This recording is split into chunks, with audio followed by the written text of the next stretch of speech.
Tai visą laiką sakau, reikia ant stogo dėti medžio plaušo plokštę. Tai va stogas buvo užšalę, žiema, pražiemojo ir va dabar parodysiu rezultatas. Va, žiūrėkit.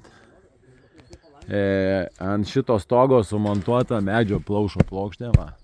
Prašau, visiškai tvirtai, saugu, gali meistras eit, koją padėti ar paslyst ranką, niekada jum nepradursit ir plevelė bus saugi. Čia, kad ir plevelė yra labai gera, super, Taivekas Pro, su Pro čia yra labai gera plevelė, tai vat nebaisi buvo žiema, praėjo mum ir niekas neatsitiko, jokios žalos nepadarė. Įsivaizduokit, jeigu būtų vien plevelė, šitokie kiekiai sniego, nu, gal šitai plevelė ir nieko nebūtų, bet geriau visą laiką su plokšte. Tai naudokit plaušo plokštę.